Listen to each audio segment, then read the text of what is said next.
আপনি জানেন মাছ সাঁতার কাটা বন্ধ করলে মারা যায়? তাহলে তারা ঘুমায় কিভাবে? ভাবুন, আপনি একটা টুনা মাছ। আরে ভাবুন ভাবুন, শুধু সাঁতার কেটে চলছেন, কোনো থামাথামি নেই, কিন্তু কিছুক্ষণ পর তো খুব ক্লান্ত লাগছে। তো তখন কি করবেন? সাঁতার কাটা থামিয়ে দিবেন, তাই না? নো।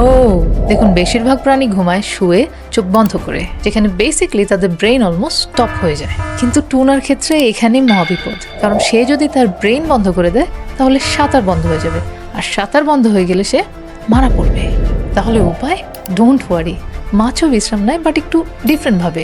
এই ঘুমের সমস্যার কারণে তারা খুব চমৎকার একটা সিস্টেম তৈরি করেছে, যাতে একই সাথে অর্ধেক জেগে আর অর্ধেক ঘুমিয়ে থাকতে পারে। একে বলে ইউনি হেমিস্ফেরিক স্লিপ। বলছি অ্যাকচুয়ালি টুনার ব্রেন দুই ভাগে বিভক্ত, দুই হেমিস্ফিয়ারে।